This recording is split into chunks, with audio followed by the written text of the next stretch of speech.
Assalamualaikum warahmatullahi wabarakatuh. Kembali lagi di channel Kisah Warganet. Di video kali ini, saya akan membacakan sebuah cerita. Cerita ini berjudul Janji Nikah. Bukan dia yang ingin mengakhiri hidupnya. Cerita ini ditulis oleh @rama_atmaja_HCR. Tak usah lama-lama, kita ke ceritanya. Miris rasanya melihat seseorang yang dikenal ada bekas tali melingkar di lehernya. Kisah ini terjadi beberapa tahun yang lalu setelah Reza pulang dari negeri orang dan ingin menikah dengan seorang perempuan yang kenal di sana. Bahkan kedua sudah janji kelak pulang bersama dan akan menepati janji suci di antara keduanya. Namun apa yang diinginkan tak seperti kenyataan. Keluarga Reza menolak keinginannya untuk menikahi seseorang yang tak mereka kenal. Membuat Reza pun frustasi dan ingin mengakhiri hidupnya dengan gantung diri. "Sebentar lagi kita pulang ya mas, jangan lupa sama janjinya," ucap Wulan memanyunkan bibir bermanja. "Iya sayang, mas janji," jawab Reza dengan senyuman. Berawal dari suatu pertemuan hingga berkenalan, berbagi kontak dan keduanya merasa ada kecocokan. Reza dan Wulan memutuskan untuk berpacaran dan kelak ke jenjang pernikahan. Perasaan gembira itu keduanya tanam di lubuk hati terdalam. Apalagi kontrak keduanya di negeri orang itu hampir selesai dan keduanya memutuskan untuk pulang ke Indonesia bersama. Setelah beberapa bulan berlalu, Reza memutuskan untuk mengantar pacarnya pulang ke rumahnya, sehingga dia harus pulang menaiki pesawat tujuan Surabaya. Padahal sebelumnya Reza pulang menaiki pesawat dengan tujuan Jakarta semasa cutinya, sewaktu belum kenal dengan Wulan. Singkatnya, setelah sampai di Surabaya, Wulan mau memperkenalkan Reza kepada kedua orang tuanya dan mengutarakan maksud dari kedatangan Reza ke kediaman Wulan. Memakan waktu lumayan lama dari Surabaya ke tempat tinggal Wulan. Tetapi bagi kedua sejoli yang sedang dirundung asmara, perjalanan itu berasa singkat. Sampai di kampung halaman Wulan, para tetangga dan sanak saudara yang melihat kedatangannya begitu senang. Apalagi membawa seorang lelaki yang datang dengan niat tulus ingin menikahi Wulan. "Ya sudah, kalau kamu serius ingin menikahi Wulan, pulanglah dan kembali dengan kedua orang tuamu," ucap Anggoro, bapaknya Wulan. "Iya, ibu sih setuju saja. Selama itu keputusan Wulan," sambung Ratnasari, ibu dari Wulan. Wulan dan Reza hanya bisa memandang dengan senyum mengembang. Tak lama dia pun pamit pulang ke kampung halaman. Reza pulang ke kampung halaman dengan perjalanan yang ditempuh lamanya setengah hari. Kehadirannya disambut senyuman oleh kedua orang tua dan saudara-saudaranya. Beberapa teman pun datang saat mendengar Reza pulang ke rumah halaman. "Kok lama? Apa macet di jalan?" tanya Rini, ibu Reza. "Enggak bu, Reza ambil jurusan Surabaya," balas Reza. "Loh, kenapa? Bukannya lebih dekat ambil jurusan Jakarta?" tanya Robi, bapak si Reza. "Iya pak, sekalian mengantar seseorang yang kebetulan kenal di sana dan kita pulang bareng," jelas Reza. "Oh," jawab Robi singkat dengan tatapan penuh curiga. "Sebenarnya pacar Reza pak, bu, dan Reza berkeinginan untuk menikah dengannya," jelas Reza lagi sambil menatap kedua orang tuanya. "Wah, beres nih, sebentar lagi berhenti melajang," celetuk Dula memeluknya dari samping. "Tidak, ibu tak merestui," ucap Rini. "Kenapa bu?" tanya Reza dengan tatapan kecewa. "Di sini banyak perempuan cantik-cantik dan tahu bibit, bebet, bobotnya. Kenapa harus sama perempuan dari negeri orang yang tak jelas asal usulnya?" bantah Rini. "Tapi bu, Wulan perempuan baik-baik," bela Reza. "Sekali tidak, ya tidak," ucap sang ibu bersekuku sambil bangkit dari kursi ruang tamu, meninggalkan semuanya. "Bu, Tidak dipikirkan dulu?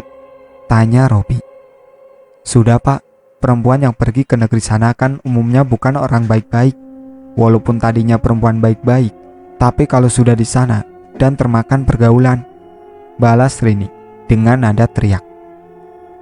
Robi diam, menundukkan kepala. Reza mematung, tak percaya dengan apa yang diucapkan ibunya.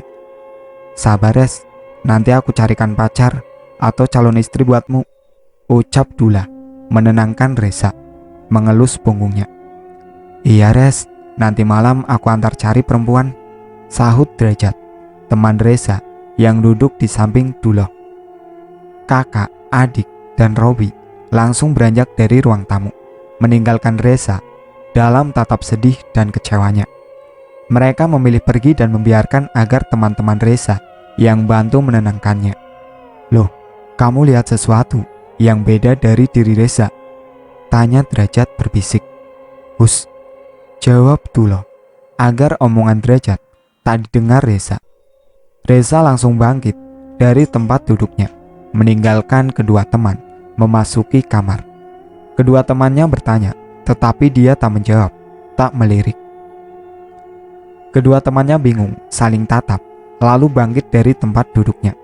Keluar rumah, duduk-duduk di teras, sambil pesan kopi di warung sebelah rumah.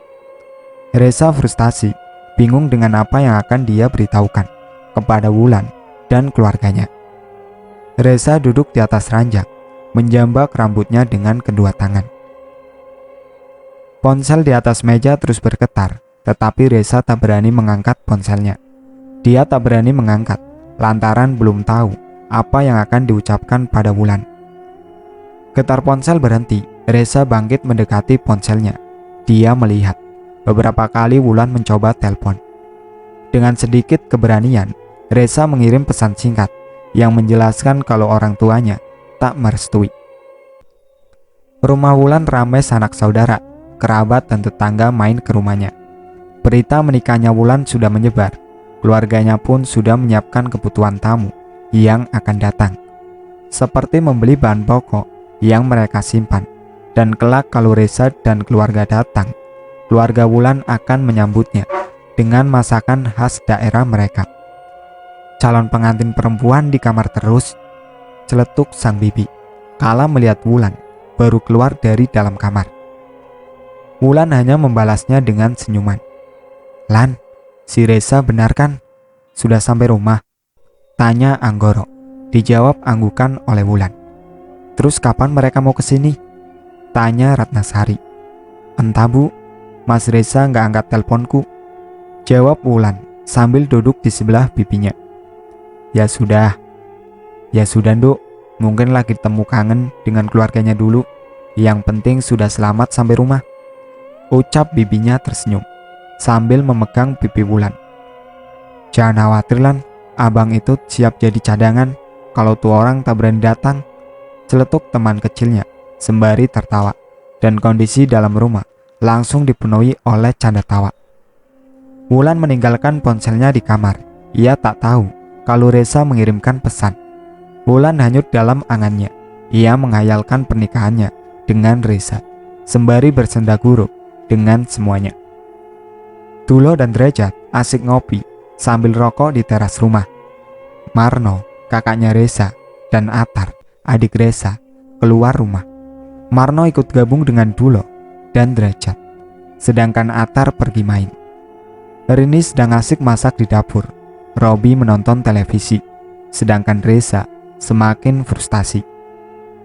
Terdengar suara pecahan kaca dari dalam kamar Reza, membuat semuanya panik, berlari ke kamarnya. Mereka masuk, kaget, saat melihat cermin di kamar Reza pecah terkena lemparan ponsel miliknya. Reza kesal dan frustasi, melemparkan ponselnya ke arah cermin. Apa-apaan sih kamu? Teriak Rini sambil melangkahkan kaki masuk ke dalam kamar. Namun Reza tak menjawab. Dia menutup seluruh tubuhnya dengan selimut. Sudahlah Res, jangan seperti anak kecil, malu dengan tetangga, ucap Robi, masih berdiri di depan pintu dengan yang lain. Lah, ponsel bagus jadi remuk, celetuk Derajat dengan nada berbisik. Biar, masih banyak duit, balas bisik Dulo. Dehem Marno. Derajat menepuk pundak Dulo dan keduanya keluar dari dalam rumah. Mereka tak mau ikut campur dengan apa yang sudah terjadi, namun tetap tak mau meninggalkan temannya karena takut terjadi kenapa-napa. Loh, sebenarnya aku ingin pulang, masih ada keperluan, tapi rasanya seperti ada sesuatu yang membuatku enggan pulang, jelas Derajat setelah meneguk kopinya. Iya Jat, sama, aku rasa begitu, balas Dulo. Oh iya Jat, maksudmu ada yang berbeda dengan Reza tuh bagaimana? Lanjut Dulo bertanya. Entahlah, tetapi di dekatnya hawa berasa pengak, jawab Derajat. Di sisi lain, Anggoro melihat gelagat berbeda dari Wulan. Walau anaknya terlihat sangat riang, tetapi seakan menyimpan rasa gundah. Lan, ikut bapak sebentar, pinta Anggoro, beranjak dari tempat duduk dan berjalan ke arah belakang.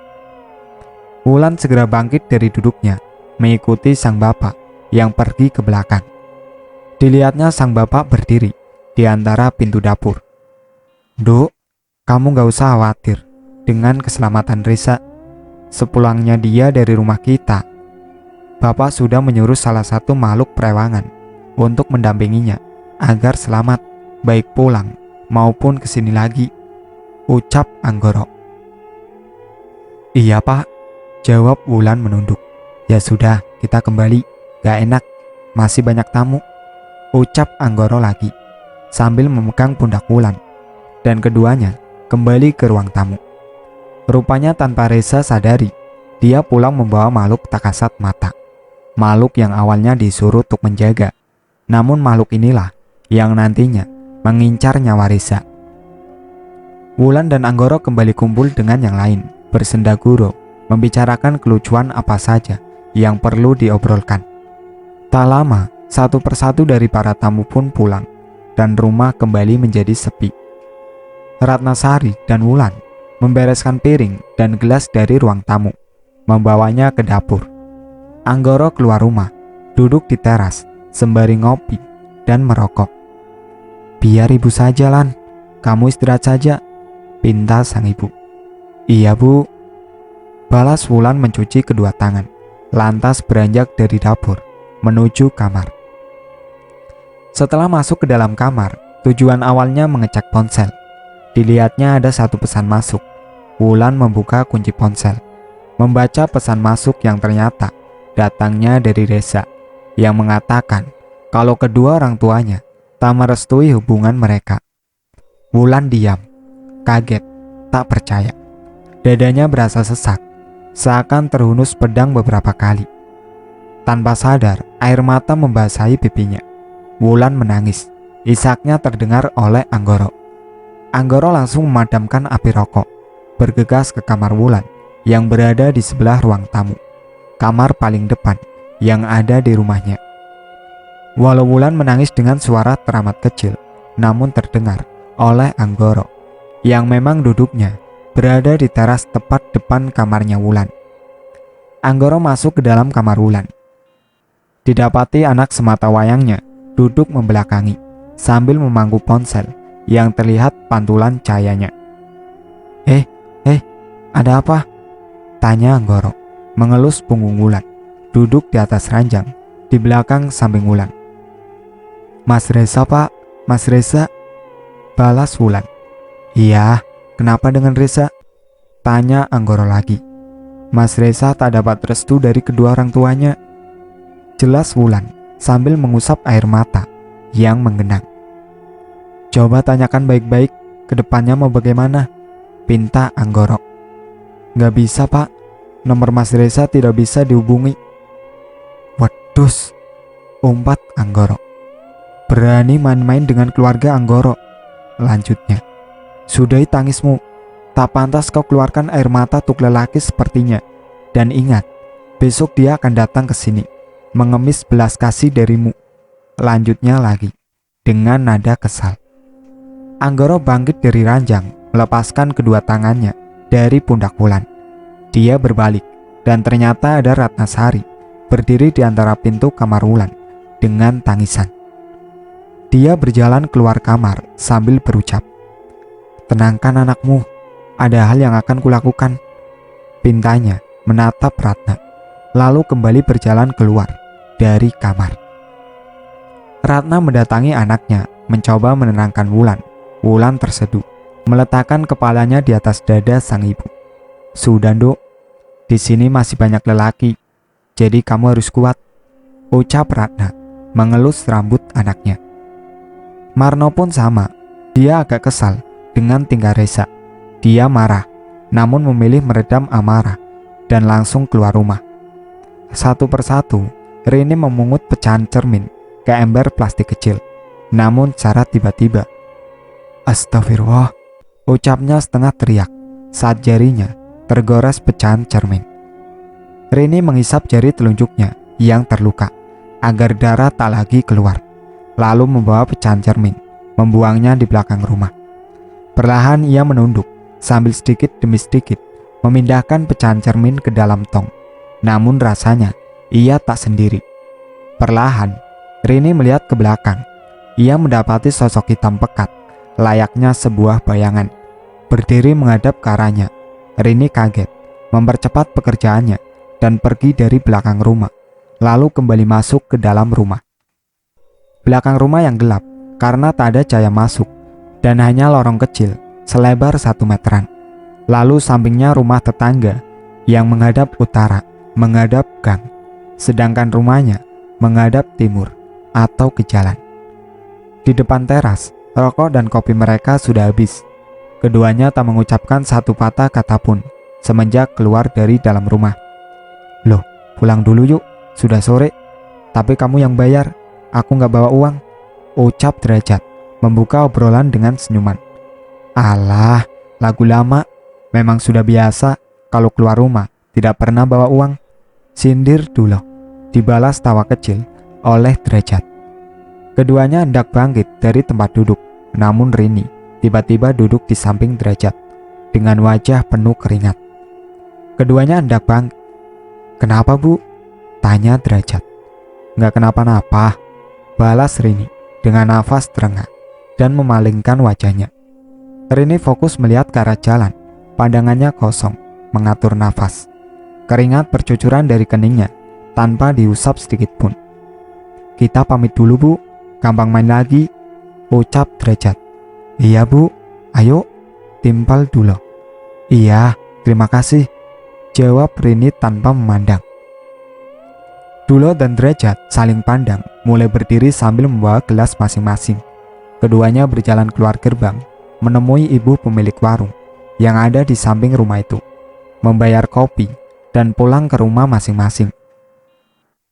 "Kubunuh anakmu," terdengar suara lirih seakan berbisik dari belakang Rini, membuatnya menoleh ke belakang, tetapi tak ada siapapun.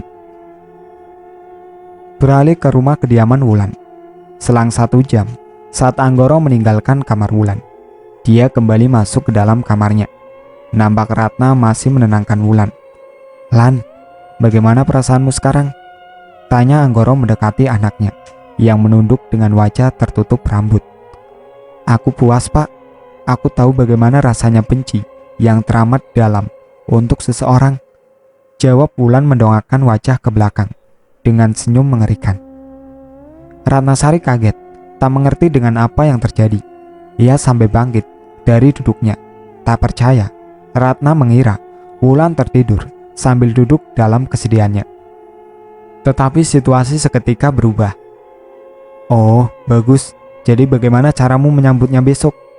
tanya Anggoro yang sudah berdiri di samping Wulan. "Kita buat dia merasakan apa yang kurasakan," jawab Wulan.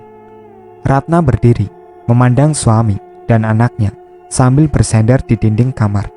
Ia bingung kenapa Wulan tiba-tiba membenci Reza, dan barulah dia ingat saat pertemuan dulu dengan Anggoro. "Kenapa kau mendekatiku? Aku tak sudi berpacaran denganmu," ujar Ratna. "Tidak masalah, tak pacaran pun tak apa, tapi kau akan menjadi istriku," balas Anggoro. "Cih, gak sudi," jawab Ratna dengan raut marah, meninggalkan Anggoro yang masih berdiri dengan senyuman liciknya. Aneh rasanya, baru beberapa langkah setelah mengatakan hal itu, Ratna langsung merasa kasihan pada Anggoro. Ia langsung berbalik dan kembali padanya untuk meminta maaf. Ratna merasa kalau Anggoro saat itu adalah pemuda yang begitu baik, padahal ia mengatakan kata yang begitu menyakitkan. Tetapi dengan mudahnya, Anggoro memaafkannya dan mulai dari situ, Ratna pun jatuh cinta. Jangan bilang, sebenarnya waktu itu, ucap Ratna terpotong. Oh, kau sudah sadar. Haha, balas Anggoro dengan tawa. Lalu apa yang akan kau lakukan? Lanjutnya bertanya. Bukan begitu, Pak. Setidaknya, biarkan Wulan yang memilih, terang Ratna. Aku yang memilih demi kebahagiaannya, jawab Anggoro dengan tatapan murka. Tak lama terdengar ketukan pintu depan, suaranya sepertinya ada seorang lelaki datang.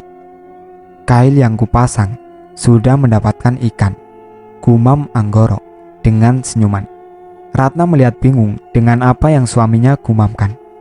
Ketiganya langsung keluar kamar, menyambut tamu yang datang. Rupanya seorang pemuda datang berkunjung ke rumah mereka seorang diri. Anggoro langsung menyuruh pemuda itu duduk, sedangkan Ratna pergi ke belakang untuk menyiapkan air minum. Jadi, Mas siapa dan perlu apa datang kemari? Tanya Anggoro. Aku Firman, teman SMP Wulan. Aku datang kemari, sebenarnya ada keperluan penting dengan Wulan maupun Bapak. Jelas pemuda itu. Lan, apa kamu ingat dengan Mas Firman? Tanya Anggoro, menatap Wulan yang duduk di samping kanannya. Wulan tak menjawab, ia hanya balas memandang sang bapak. Sebenarnya kedatangan Firman hendak melamar Wulan, Pak. Firman sudah lama memendam cinta dan menunggu Wulan pulang dari negeri orang. Jelas Firman. Baguslah kalau begitu, tapi alangkah baiknya Masnya bawa serta keluarga Mas, jawab Anggoro. Ya sudah, Pak. Firman pamit dan nanti malam akan bawa kedua orang tua Firman untuk datang kemari, jawab Firman berdiri. Duduk, tidak usah buru-buru. Kalau serius, besok siang saja kau datang dengan kedua orang tuamu, papar Anggoro dengan tutur bahasa lembut. Firman menatap bingung, lalu dia kembali duduk dan membalas senyum. Tak lama, Ratna datang membawa minum dan beberapa cemilan. Namun sebelumnya, atau sesaat menyiapkan keperluan untuk tamunya, Ratna mendengar percakapan suami dan pemuda itu. Ia langsung menitikkan air mata karena menganggap anak semata wayangnya dijadikan layaknya boneka. Ratna semakin sedih karena kemungkinan alasan Ratna tidak lanjut SMA dan pergi ke luar negeri adalah akal-akalan suaminya yang sedari dulu malas bekerja. Saat Ratna sampai di ruang tamu, ia menyuguhkan minuman dan beberapa cemilan untuk keluarganya dan untuk sang tamu yang datang. Ratna duduk di sebelah kiri Anggoro. Ia hanya jadi pendengar. Anggoro nampak begitu senang karena tahu kalau keluarga Firman orang yang cukup terpandang. Dia semakin berat ke Firman dan memang sudah membenci Reza. Hampir setengah jam, Firman pun pamit. Lalu setelahnya, Anggoro masuk ke dalam kamar lagi. Padahal hari menjelang sore. Ratna memandang Wulan yang masih duduk. Raut wajahnya berbeda. Wulan seorang gadis dengan raut wajah berseri, sekarang berubah menjadi gadis dengan raut wajah dengki. Lan, kamu gak apa? Tanya Ratna. Aku gak apa, Bu, balasnya dengan senyuman, seraya berdiri. Wulan mau mandi dulu, habis itu pergi main sama teman-teman, sambungnya. Seperginya Wulan, Ratna membereskan piring dan gelas, lalu membawanya ke dapur. Ia meletakkannya begitu saja, tak langsung dicuci.